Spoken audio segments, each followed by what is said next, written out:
함정이라는 말은 남을 해치려고 꾸민 모략을 비유하여 쓰는 말입니다. 그런데 오늘 본문의 주인공인 삼손이 그런 함정에 빠졌습니다.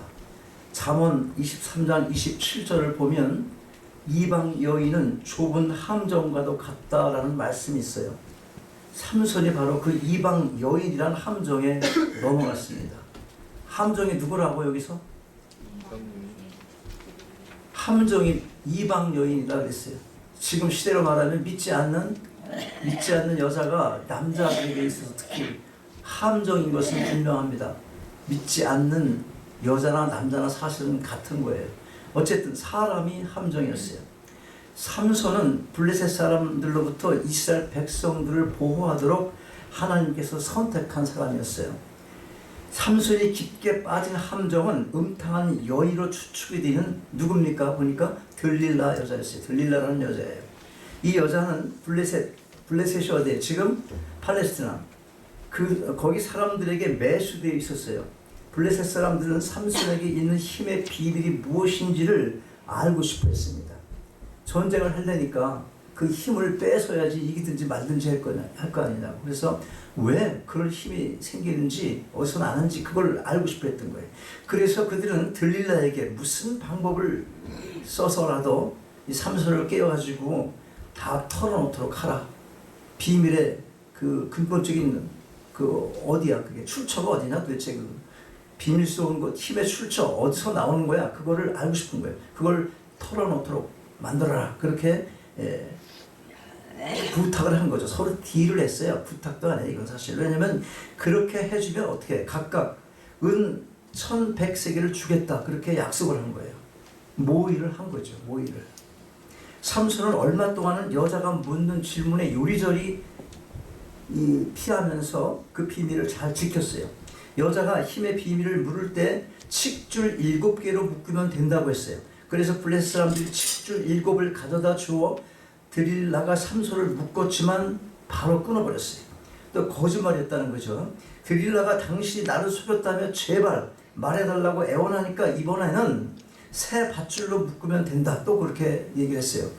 밧줄로 묶었지만 실을 끊듯이 다 끊어버린 겁니다. 들릴라가 이제 다시 말합니다.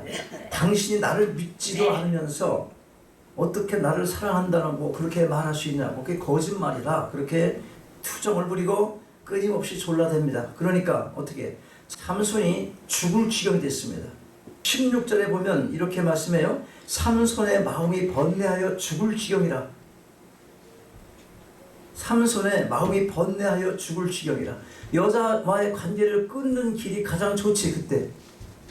그렇죠. 근데 여자도 안 놓치고 싶고 이 비밀도 지키고 싶고 싸웠어. 그렇게 입이 들어와서 싸우면 누가 이겨요? 본능이 이기는 거예요. 인간은 누구나 태어나고 갖고 있던 그 자기가 만들어진 게 아니라 지식으로 얻어서 축적되고 학습해서 얻어진 게 아니라 태어날 때 갖고 있는 본능에 이길 사람이 별로 없어요. 일단 들어와서 씨름을 하면 다 지는 거예요. 본능에. 그래서 결국은 삼손이 비밀을 털어놓고 말게 된 것입니다. 17절이 그 내용이에요. 나는 태어날 때부터 나시리로 하나님께 바쳐진 사람이므로 아직까지 머리를 깎은 적이 한 번도 없는데 누구든지 내 머리를 깎으면 나는 힘을 잃을 것이요. 사명에 대한 의식이 약했다는 것이죠. 인간의 약한 점을 성경을 통해서 계속 이렇게 보여줍니다. 비밀을 유지를 했어야 되는데 그렇게 못한 거예요. 그러기 위해서는 이 여자의 관계를 끊었어야 되는데 그 결단을 못하고 넘어가고 마른 것입니다. 남자건 여자건 큰 뜻을 품었다면 사람을 잘 만나야 됩니다. 특히 남녀 간의 만남은 보통 중요한 게 아니에요. 어쩌다가 잘못 만났다면 더 늦기 전에 정리할 필요가 있습니다. 질질 끌려다녀가지고 힘들게 그런 사람 많이 있잖아요. 정신병까지 얻어서. 잘못된 만남, 하나님의 일을 하는 데 있어서는 훨씬 더 심각한 겁니다. 교회 나온다고 다 똑같은 영의 지배를 받고 있지 않은 경우가 많습니다. 세상 사람들도 한번 잘못 만난 사람 때문에 어떻게든 살해당하고 뭐 어려움을 당하게 되는 그런 관계가 어떤 관계입니까? 요즘에는 시대가 하도 이상해서 아무 이유 없이 사람을 치기도 하고 다치기도 하지만 대부분의 관계를 가지고 있던 사람들이 배신도 하게 되고 자기를 모함하게 되고 큰 상처를 주게 되기도 하는 거예요. 만남이 얼마나 중요한지 모릅니다. 그런데 삼손은 엄청난 실수를 하고 이 만남 때문에 목숨같이 지켜야 할 비밀을 털어놓게 된 거예요. 그 결과가 뭐겠습니까? 결과 순서대로 보겠어요. 첫째로 아까 보았지만 머리를 깎였습니다. 삼손의 비밀을 알아야 하는 들릴라는 블레셋 사람에게 한 번만 더 오라고 기별을 합니다. 블레셋 사람들은 들릴라에게 약속한 은을 주었어요. 들릴라는 삼손을 자기 무릎에서 잠들게 하고 사람을 시켜서 머리카락 7가닥을 밀게 했어요. 삼손이 자기의 그 머리카락이 밀리자 어떻게 되겠습니까? 그 힘이 사라지고 만 것입니다. 여기서 우리가 알 것은 머리털 자체에 힘이 있었던 것이 아니라는 거예요. 중요한 게 뭡니까? 하나님과의 관계였던 것입니다. 머리가 밀리고 난 후 더 이상 하나님이 그와 함께 하지 않으셨어요. 잠에서 깨어난 삼손 전과 같이 나가서 몸을 떨치리라 그렇게 마음을 먹고 해보려고 하니까 어떻게 됐어요? 이미 그때는 하나님의 힘이 다 떠나가고 만 거예요. 삼손을 떠나셨어요. 하나님께서. 삼손은 그걸 깨닫지 못했습니다. 무엇보다도 머리털을 소중하게 보존했어야 되는데 삼손이 그걸 놓친 거예요. 하나님과의 약속, 그것을 깨어버린 것입니다. 그렇다면 머리털 7개를 자르는 걸 뭘 의미하겠습니까? 그것은 곧 하나님과의 단절을 의미하는 거예요. 왜 그렇습니까? 그가 임신되기 전 여호와의 사자가 마누아의 아내에게 나타났어요. 그리고 그에게 말합니다. 사사기 13장 5절에 보면 이렇게 기록해요. 내가 잉태하여 아들을 낳으리니. 여기 누구의 아들이? 이게 삼손이죠. 그 머리에 삭도를 대지 마라. 머리를 밀은 칼을 대지 말라 그 말이죠. 그가 블레셋 사람의 손에서 이스라엘을 구원하기 시작하리라. 그러니까 누구로 이 사람을 쓴 거예요? 이스라엘 백성들을 구원할 사람으로 이 사람을 쓰겠다. 그렇게 해서 머리 깎지 말라고 그렇게 약속을 한 거라고. 약속. 그래서 그가 머리털을 깎은 것은 하나님과의 서원, 이 서원을 파기한 거예요. 자기가 해놓고 자기가 다 깨버렸어요. 예배에 꼭 참석하겠습니다. 예배에 늦지 않겠습니다. 이렇게 약속해 안 해요, 여러분. 깰 거가 무서워서 약속 안 해죠. 깰 거가 미리 겁나요. 하지도 못할 거 어차피 뭐 되는 대로 하자. 근데 그러더라도 여러분 한번 스스로 소원할 필요가 있어요. 내 의지로 이거 하나 잘 못 지키나? 나는 자존심이 상해서라도 그렇게 못할 것 같아. 한번 결단했으면. 자, 이 서원은 할 필요가 있습니다. 서령 연약하니까 우리가 못 지킨다 하더라도 해도 힘드는데 약속을 하고 언약을 해도 힘드는데 그것마저 하지 않으면 세상 사람들과 뭐가 다른 겁니까? 자, 당연히 어쨌든 이 서원이 파괴됐으니까 그는 더 이상 하나님이 공급해 주시는 능력을 받을 수가 없게 됐어요. 하나님과의 관계 여러분 어떠십니까? 물론 이 시대는 나시린 제도가 없습니다. 그러나 삼손에 깎인 머리털이 주는 의미는 지금도 중요한 영적 교훈이 되고 있는 것입니다. 하나님과의 단절은 이 땅을 살아갈 힘을 잃게 된다는 사실을 반드시 기억하시기 바랍니다. 함정에 빠진 결과 뭐예요? 두 번째로 눈이 빠졌습니다. 삼손의 머리가 깎이고 난 후 그는 무력해지고 말았어요. 힘의 근원이신 하나님이 떠나셨으니까 당연히 힘을 쓸 수가 없어요. 그래서 힘없이 블레셋 사람들에게 붙잡혔고 끌려가서 눈을 뽑혀야 했어요. 머리털이 잘리고 나서 힘만 잃은 것이 아니에요. 함정에 빠진 대가로 주어진 형벌인 거예요. 살아있는 사람의 눈을 빼는 것 한번 생각해 보세요. 옛날 살아있는 사람의 눈을 빼는 것 그건요 가장 잔인한 고대의 관습 중에 하나였어요. 중동 지역 국가들은 이런 식으로 경쟁자의 맥을 끊고 힘을 박탈했습니다. 눈을 뺐다. 이게 대단한 거 아니에요? 지금. 살아있는 눈을. 자, 왜 근데 눈을 뺐을까요? 다리를 하나 자르거나 그러지 않고 손을 하나 자르거나 그러지 않고 의미가 있죠. 눈이 없었으면 아무리 들릴라가 매력적이라 하더라도 처음부터 만날 일이 없었겠죠.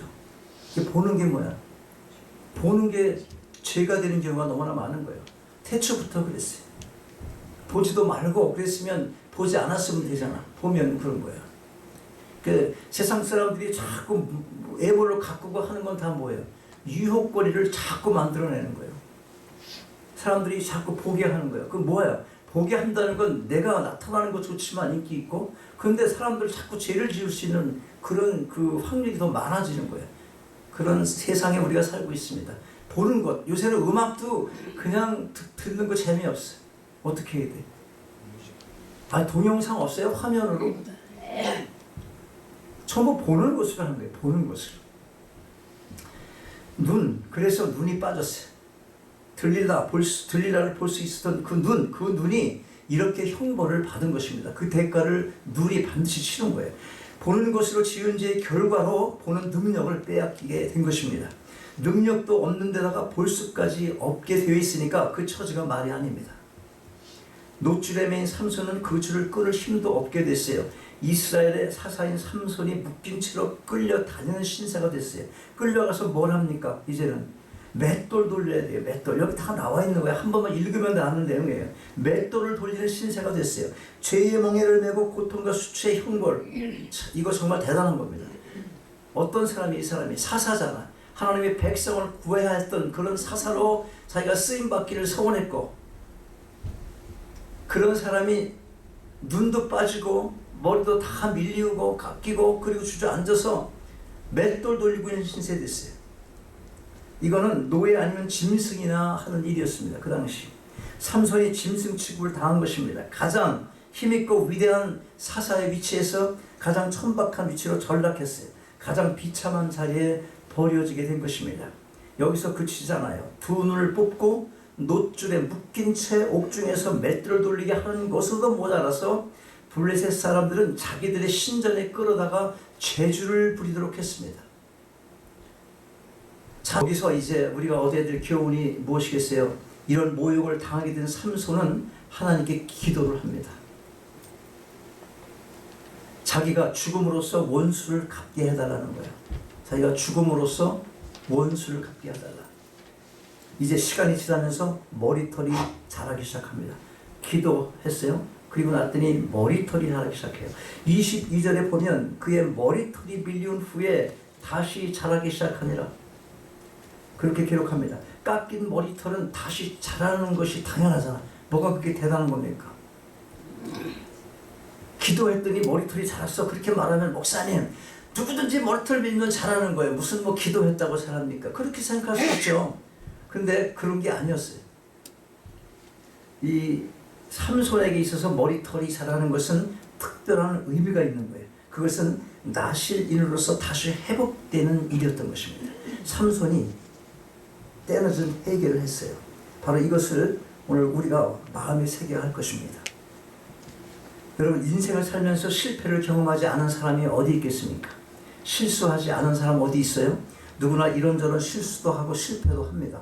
그것이 인간입니다. 그런데 실수나 실패가 없는 사람들이 있기는 합니다. 가끔씩 보면 말 못하는 벙어리가 말을 실수할 일은 전혀 없을 겁니다. 벙어리가 말 실수하는 거 보셨습니까? 또 일에 실패하지 않은 사람 어떤 사람이 있겠어요? 그 사람 일에 실패를 하지 않아. 생전 무슨 일을 해봤어야지 실패하지. 실패하지 않을 거 아니에요. 아무 일도 하지 않은 사람 실패 안 합니다. 말하지 않는 사람 실수하지 않습니다. 실패도 하지 않고 자존심도 상하지 않게 되니까 아예 아무 일도 안 하면 되지 않겠냐고. 그렇다면 뭘 알아야 되냐면 아무 일도 하지 않는 사람은 인생 자체가 실패한 인생이라는 사실을 기억해야 돼요. 그것은 인생 자체의 실패입니다. 왜 이 세상에 태어났습니까? 여러분, 포도나무에 잘려진 가지는 버려지고 사람들에게 밟히다가 아궁이에 들어가고 마는 거예요. 맛 잃은 소금은 밖에 버려져 밟히게 되는 거예요. 여러분 자신을 하나님과 연결된 존재인지 단절된 가지인지 돌아보시기 바랍니다. 끊어진 관계라면 즉시 연결하셔야 돼요. 그것이 살 길이고 회복할 수 있는 유일한 방법인 것입니다. 우리가 오늘 말씀 22절에서 소망을 발견합니다. 절대적인 절망의 자리에 떨어진 삼손에게도 길이 있다는 것이에요. 그의 머리털이 밀린 후에 다시 자라기 시작하니라. 삼손의 머리털이 다시 자라고 있어요. 다시 자라면 어떻게 되겠습니까? 다시 날씬 돌아갈 수 있잖아요. 두 눈이 빠졌지만 포로의 몸이 되었지만 능력의 통로인 머리털이 깎였지만 그의 머리털이 다시 자라기 시작하는 것입니다. 하나님께서 역사하시는 거예요. 여러분, 하나님은 죽은 자를 다시 살리시는 분이세요. 삼손의 머리카락이 다시 자라는 것은 하나님이 그를 완전히 버린 것이 아니다 하는 사실입니다. 그가 하나님을 버렸어요. 하나님은 그를 한 번도 버린 적이 없습니다. 세상의 어미가 자식을 버릴지는 몰라도 하나님은 당신의 자녀를 절대로 버리지 않으십니다. 인간은 누구나 실패를 경험해요. 그리고 하나님은 그것으로 인하여 새롭게 우리를 빚어가십니다. 어떻게 빚어가요? 어떻게? 단절됐던 관계를 회복시키시는 것입니다. 하나님과의 관계가 온전히 회복된 마음의 현저한 변화가 무엇이겠어요? 삶의 방향과 목표가 분명해지게 된다는 거예요. 말로 거듭났다고 말하고 난 교회 나가. 그래서 새 사람이 됐어. 목사님이 새 사람 됐다고 늘 말해야 돼. 난 잘 모르겠는데. 그렇게 인위적이고 기계적으로 그렇게 쫙 맞춰서 내가 새 사람 됐다 그런 것이 아니라 성령께 간구를 하셔야 됩니다. 정말 하나님을 진지하게 만나고 싶다. 나는 왜 교회를 나가는데 이렇게 멍멍합니까? 나가면 아무렇지도 않고 하나님께서 나하고 함께 있는 것 같은 거 하나도 느끼지도 못하고 그게 어떻게 아냐면 자꾸만 세상 것만 생각이 나면 그런 거예요. 지나다니면서 저것도 가졌으면 좋겠고 저건 좀 가다 보니까 아깝고 취소 이거 가졌으면 좋겠고 조금 더 가니까 더 높은 빌딩 있는 저거 가졌으면 좋겠고 우리가 나그네 신앙 가져야 돼. 나그네 신앙. 나그네 신앙이 무엇입니까? 나그네가 무거운 짐 잔뜩 지고 먼 길 못 갑니다. 이 땅껏 내게 많이 축적하면 그게 무거워서 이 땅 떠나기 싫어합니다. 그게 본능이니까. 제가 이제 다음 주에 시애틀을 가는데 내가 가야 될 목적이 어디예요? 시애틀이잖아. 시애틀. 근데 캘리포니아 들렸어. 샌프란시스코 어스틴이 있거든. 거기. 그 어스틴하고 한 2, 3일 있으려고 그러는데 시애틀 갈 생각을 못하고 거기서 일주일을 다 보냈어. 거기서 너무 아름다운 곳 가다 보면 거기서 더 눌러있고 싶은 생각이 있을 수 있잖아요. 그런데 시애틀도 못 가는데 여기 오는 것도 잊어버려. 거기가 좋아갖고. 그리고 박 목사님한테 전화하는 거예요. 한 1년 동안 교회 잘 이끌어 가시라고.